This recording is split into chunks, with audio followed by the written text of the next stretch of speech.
everyone, and welcome to Hulu's official Paradise Companion podcast. I am your host, Ryan Michelle Bathé. I am a podcast host. Yes, I am an actor, and I am in season 2. Season 2, everybody. I'm very excited. Right? I'm very excited about Who's that. you married And to? I'm literally married into this crazy Paradise family because I am married to Sterling Kelby Brown, which I'm very proud to be your wife. Yay, so Ryan welcome. Michelle. All right. We are going to take a look back at season 1's wild ride because there's a lot that happened in season 1 that maybe you thought there was a button on or a bow on, but then it comes back. So this episode, we're going to be picking all of that apart by diving into season 1 of Paradise, which is now streaming on Hulu and Hulu on Disney+. And who better to tee everything up for us than Dan the Man, our showrunner, Dan Fogelman. My man. So here we are. What's up? Guys. What's up, Dan? How you doing, buddy? I'm good. Good to see you. Okay, so who wants to jump into the look back Everything that happened? Of everything that happened, and who wants to start us off with like season 1? So we kind of like want to get everybody up to speed and get us all here on the same page. So the first question I have is like, I am very like worried about an apocalypse. Did this come to be because you are as worried about an apocalypse as me, and your inability to survive said apocalypse? Like, how do we get here? You know, it's funny. Of all my many neuroses and concerns, apocalypse is not really one of them. So that's not really where I start. Like, I'm one of those people who thinks they could win Survivor. Really? Do tell. Like, I'm very. That. I wouldn't do it because I wouldn't want to be like taking my clothes off in front of America and whatnot. But like, I feel very confident I'd win Survivor. Do you really? Get out. Yeah. Okay. I feel I'd beat Sterling in basketball and I'd win Survivor, and he doesn't. He said that just because I hurt my leg. You can beat me now. So you think you could win Survivor? You think you could survive an apocalypse? No, but I think for me, you know, I had this idea for the show like 10 years ago. Really? Predating This Is Us, yeah. I had a meeting. I've told the story before, but I had a meeting with like a very successful man of business. And as I was in the room with him, I started wondering to myself as he was talking, like, I was like, how many people does this person have serving him? And he just made a mark on me, not necessarily good, bad, or other. I just was like, it was striking to me at the time. And I was driving home from that meeting. It might have been like 15 years ago. And I was driving through Culver City and a crane dropped something really big and it made a loud boom. And it was one of those moments where you're like, whoa, is something really happening right now? And I was like, I wonder what happens to this guy in that moment. Like, with all the people that he has under his employ and all the resources he has, like at the end of the day, don't all those people go running for their own people? And I started thinking about a Secret Service agent and a president, like the man of utmost power in a position of utmost power, and the guy whose job is literally to take a bullet for that guy, and what happens when the shit really hits the fan. And that was like the kernel of the idea I started having all the way back then. So it was less about like my fears of an apocalypse, and it was more about how far would you go to protect your own? What happens to people in power when those people they have working with them and for them might turn to their own? And how would those people start planning for something if they had the resources and the time to plan for it long in advance? Have you guys heard, like, since the show came out in season 1, all these stories about underground bunkers? Totally. Like things that like I didn't know was a thing before, and then you're like slowly but surely it's like, oh, this shit is happening. Yeah. For real. Have you seen it? I mean, did they influence, or did you stay on the kernel of the idea, and then this just happens to be in the zeitgeist? I stayed on the kernel of the idea. I mean, and one day I just sat down and wrote it. And really? I think, I just wrote it. And I think I was, as I've talked about, I was unwittingly writing it, picturing Sterling in my mind's eye for Xavier. We had never spoken about it. And I gave it to a few people, and people were responding to it. I had not given it to Sterling yet. And I sat down with a couple of my writers who are on the show to this day, John Hoberg and Scott Weinger. And I said, let's bat this around where this goes, because I don't want to, if I give it to people, people are going to want to make it. But I don't think I know what it's about quite yet. And I think at that point, we did a lot of research. We started doing a lot of sociological studies on the billionaire class and environmental climate change and environmental catastrophe. And that's when a lot of what the show became started forming. And that's when I developed my kind of master plan for what the show would be. It was after I'd written the pilot. And then I went back and adjusted the pilot. And then I sent it. Sterling was probably the fourth person to get it. When in the timeline did you give it to him? Like how long before? It was long before. I mean, I'd sent it to my producing partner and John and Scott to sit down, Jess, and those three people kept saying, "What did Sterling think of this?" And I was like, "I haven't sent it to Sterling." They're like, "You wrote it for him though, clearly." And I was like, "No, I really was just writing." And then I think I had to do a little. I was worried that Sterling wasn't going to want to do it. That he was going to want to. As soon as I read it, I think I text or call and just say like, "I'm in." I called him. I was like, "I'm in," right? And he said he thought I said amen or amen. I was like, "Why would I say amen?" And he said he wasn't 100% sure. That's what happened. And so yeah, and then we had a moment of clarity, and we moved on from there.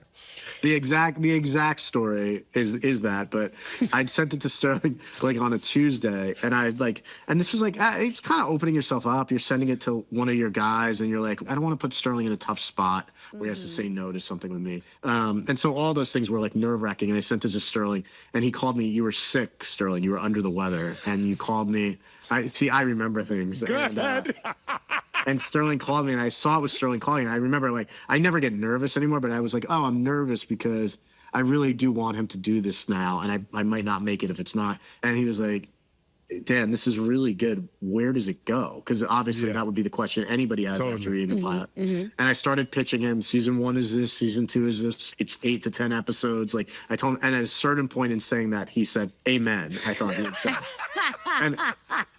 and I was like, oh, Sterling's developing this like affectation now that like he says amen, like you're in church. And so I just kept going, and I was like, no, well, in season 2, this will happen. And then he said, no, Dan, I'm in. And that was it. And that was our handshake. And I think this series was sold and set up and on like within 24 hours. I said to you, said, could we shoot it in Los Angeles? Yes. Right. And you're like, yes, I think that. I was like, dude, if we can make all of that happen, I can't wait to get in the sandbox. And then 20th/Hulu agreed to shoot it here.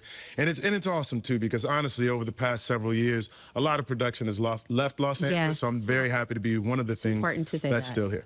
So we got to talk about, because again, secret keeping over here, you guys. I mean, and you keep it to the very end. The timing of it is, so first of all, that's when the first question I have is. How do you know, how did you catch the reveal at the end of episode 1, season 1? What do you remember? Was it something with the sun, or what was it? I can't remember. You look over at the bus station sign, and the thing says that, like, the sun, there's been a maintenance problem. Yes. Okay. And then but then it was like, okay, so it was, you know, I still didn't quite understand. I knew at that moment that we were not where we thought we were, but it wasn't until, but how did you keep such a big secret like that under? You didn't.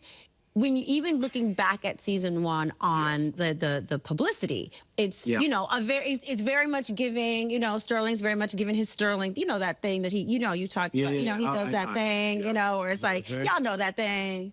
I don't know what you're talking about. It's like, I'm serious, I'm gonna shoot you. I think that the hook was as important as the show, and if you give it away, you rob the audience of something. Take it from there, Dan. Okay. I like that, though. That's a good lead-in.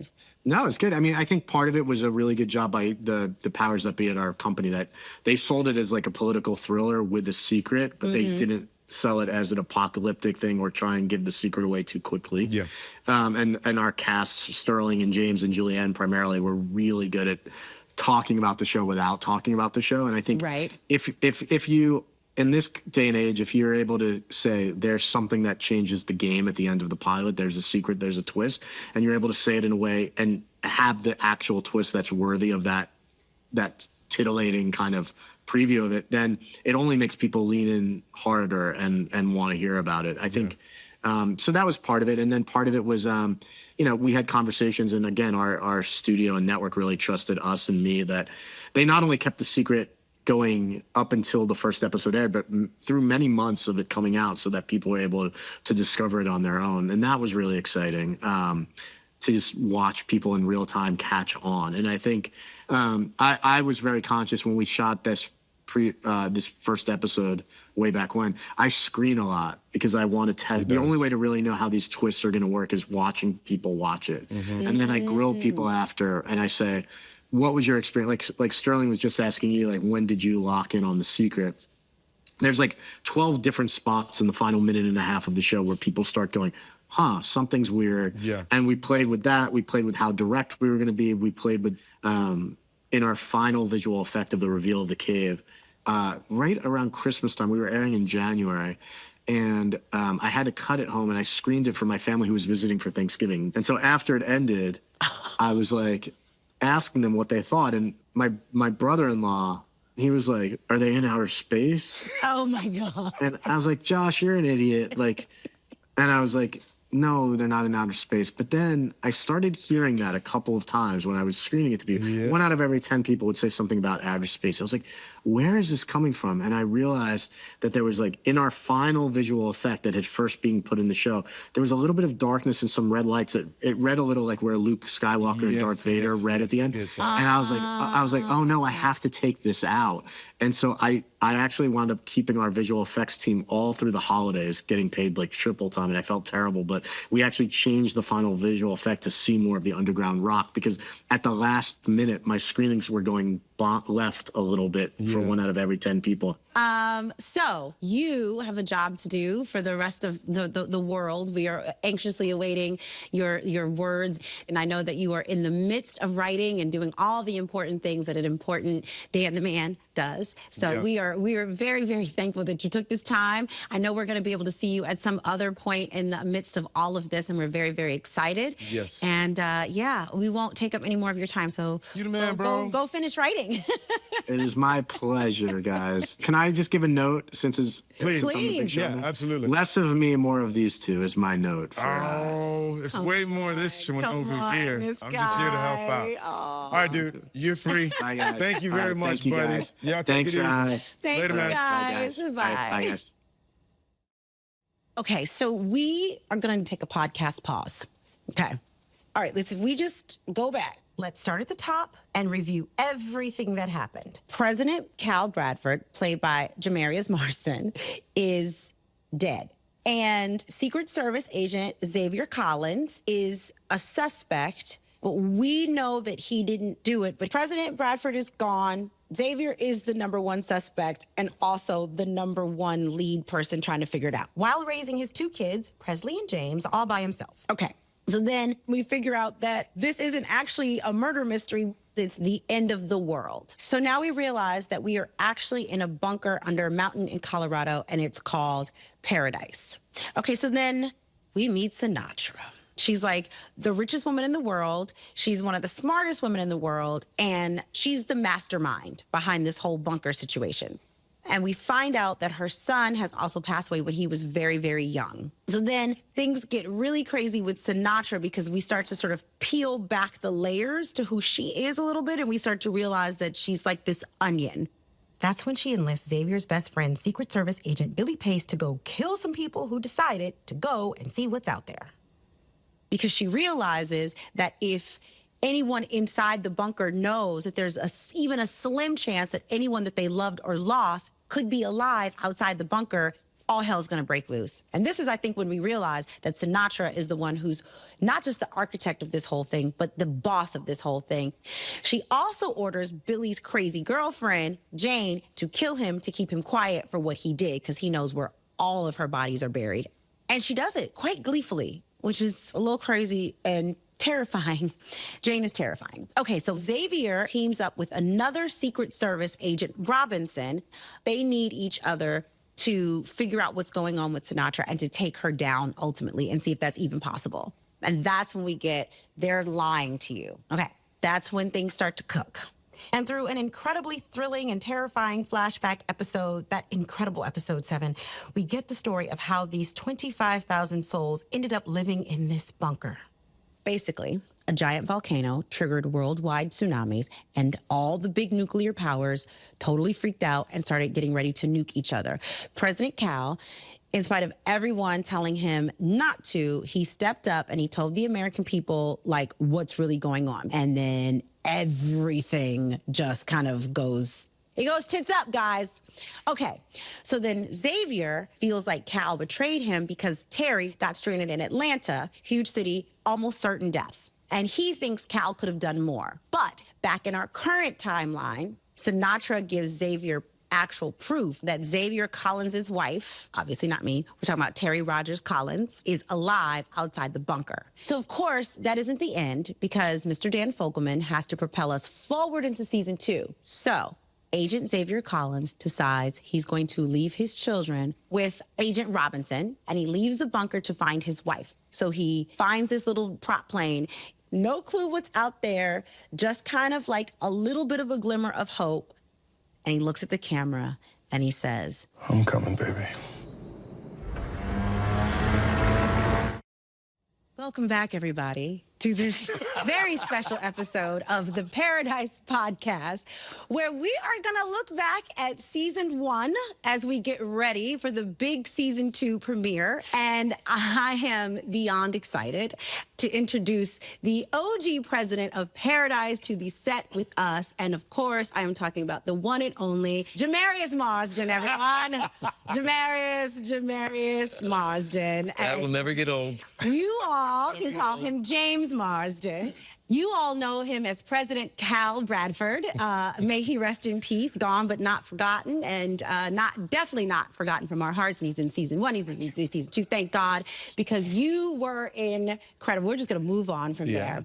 Let's start with my least favorite part of the entire show, which is your murder. Okay, that's fair. Because we know you die, but we don't know how. But then it like unspools in episode 7. I don't even think we needed to. I didn't need to see it. It was too much for me to see. So let's talk about that. What is it like as an actor to say yes to something where you know you die? Like, I die in page 1, so I guess I'll take the job. Well, I'm noticing a sort of worrying trend with some of the roles I've been taking. I die quite a bit. You do? I do. Dead like me? Like, yeah. Then I'm also brought back quite a bit.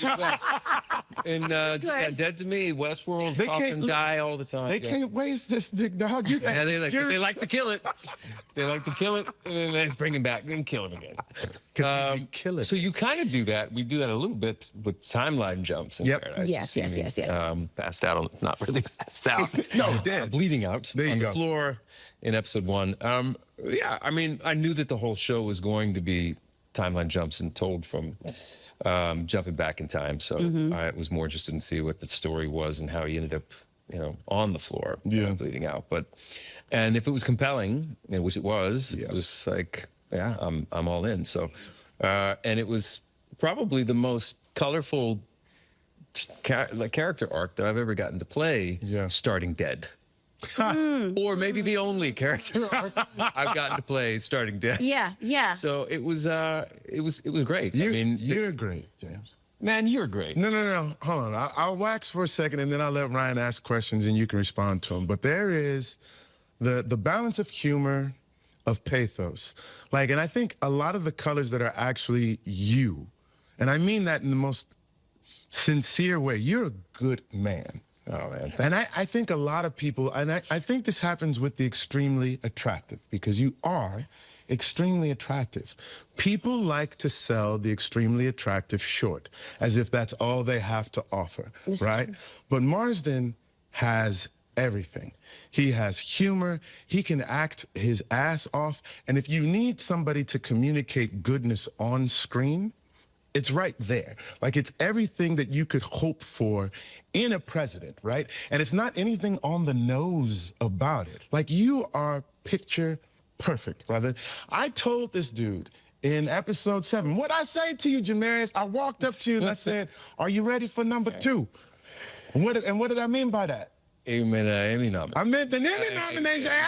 Hey, did I call that shit? I was like, this is a very bold move. That's my dude. Ground that he's familiar with. That's my dude. Not that I'm familiar with. I'm gonna let y'all did call it, and I thought, you know what I did since that day? What'd you do? I stressed about how I was going to tell you that you were wrong. I did. I swear to God. I was like, wow, he's going to...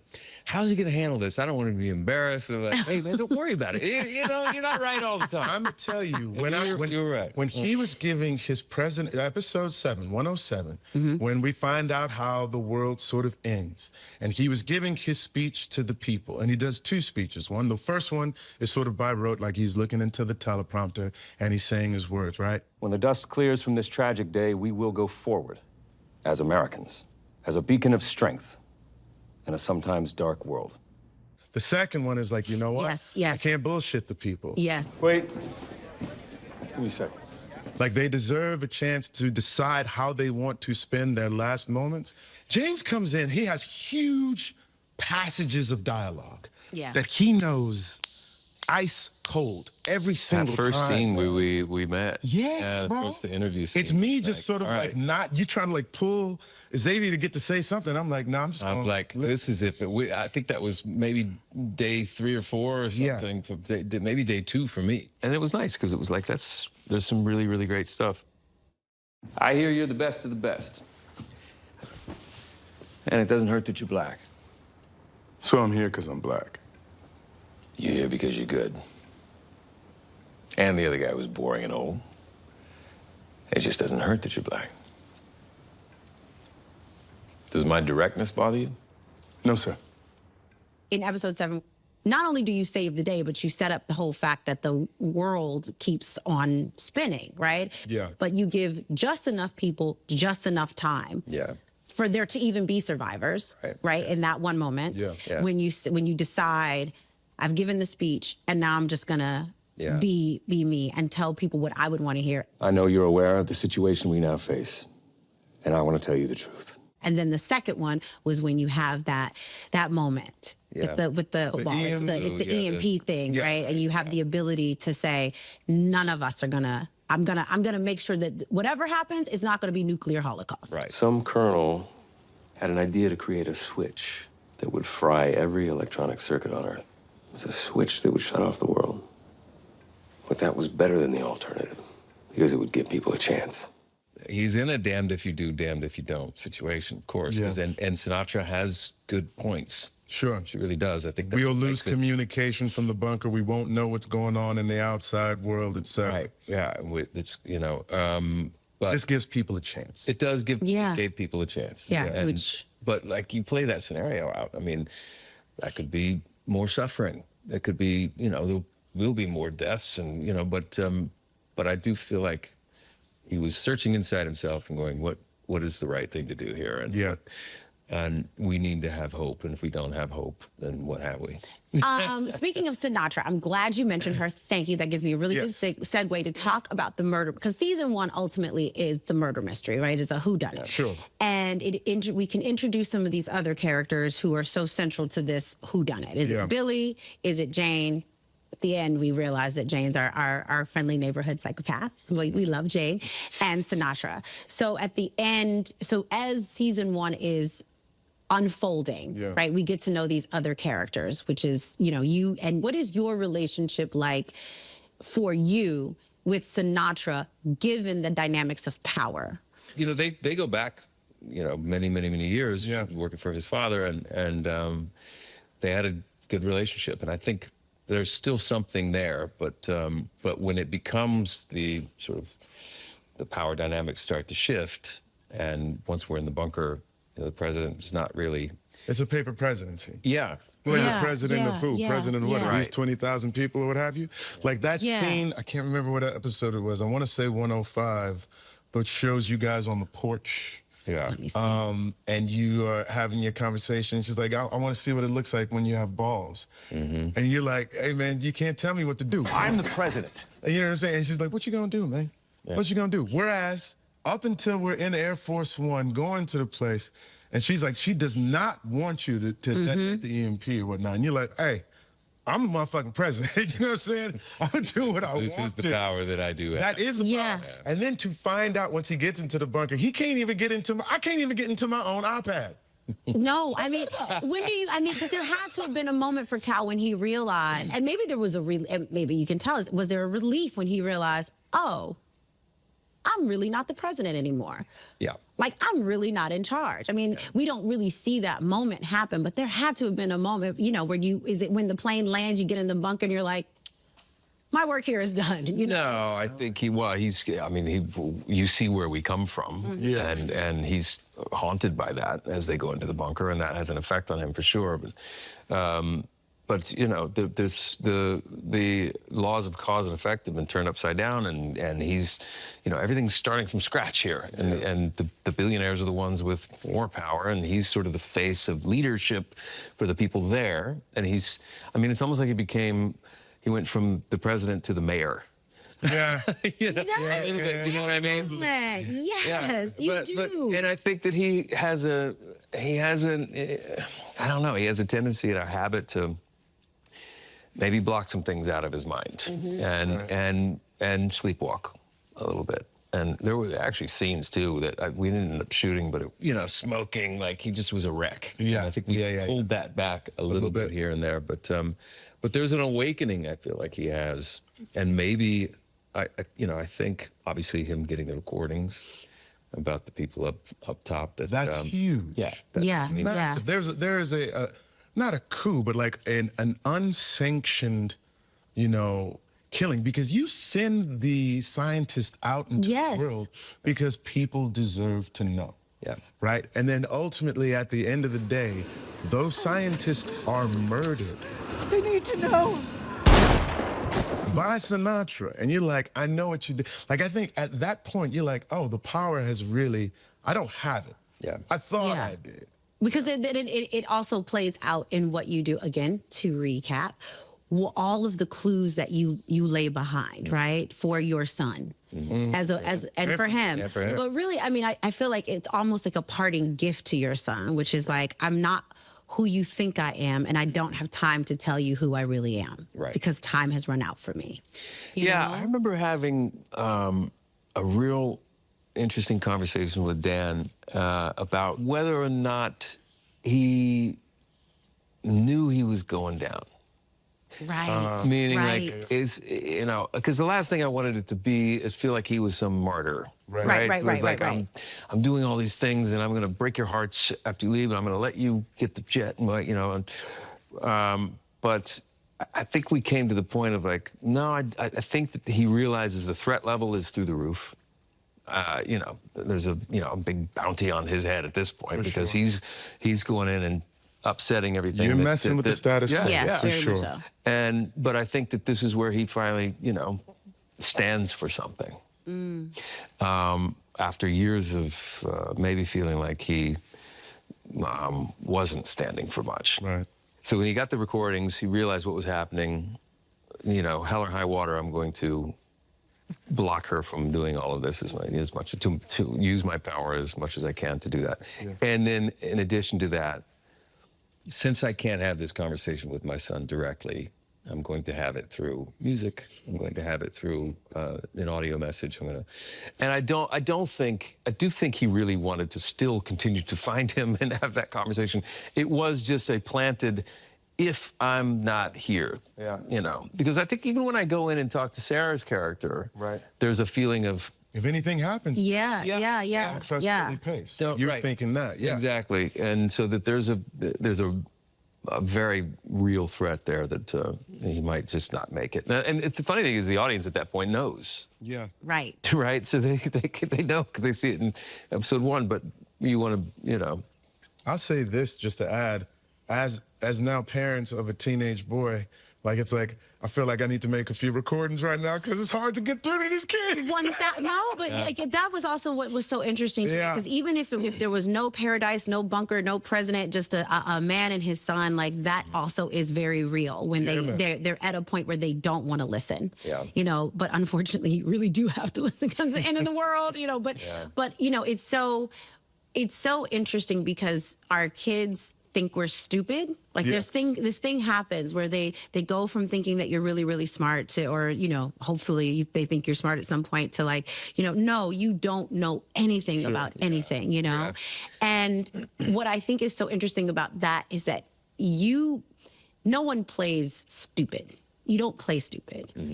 But what I love about your character, am. no.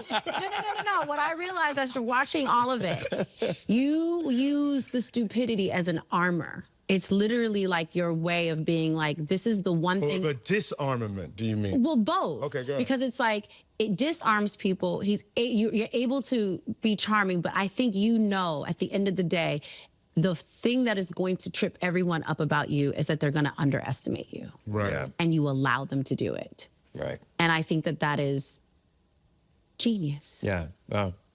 I wish I could claim that that was his end game all along, but yeah, I mean, sure, like that's a nice. That's a nice. Jamarius, it's true, and we're going with it. Yeah, okay. No, Yeah, well. it's how you make the character so incredibly layered, and I think it's what gives us such an in to the heart of the character, and why we I joke a lot, but we really do fall head over heels in love with this character, and it's because of how you play. Very nice of you to say. I mean that very genuinely, and. I just wanted people to feel like, oh, maybe this is what it would look like if I was president. Sure. You know, he maybe. Do I trust foreign policy with him? Do I trust a nuclear, like you said, a nuclear winter? I don't know, but at least hopefully you want to have a drink with him. Yeah. He's not unintelligent. He is a man with a very strong moral compass. Well, Xavier, for what it's worth, you're probably better off not having any more kids. Smart move right now. Definitely a very, very smart move. Not sure I understand, sir. That'll be all, Agent Collins. Yes, sir.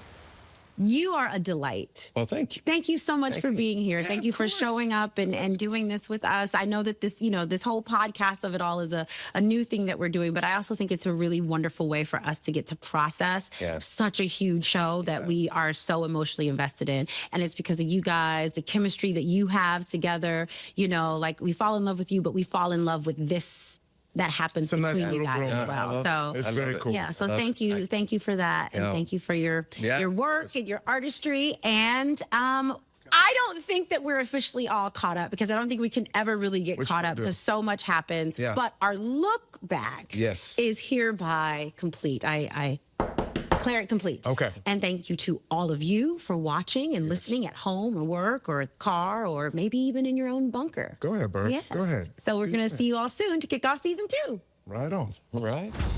Paradise, the official podcast, is now streaming. And stream Paradise Season 2 on February 23rd on Hulu and Hulu on Disney+.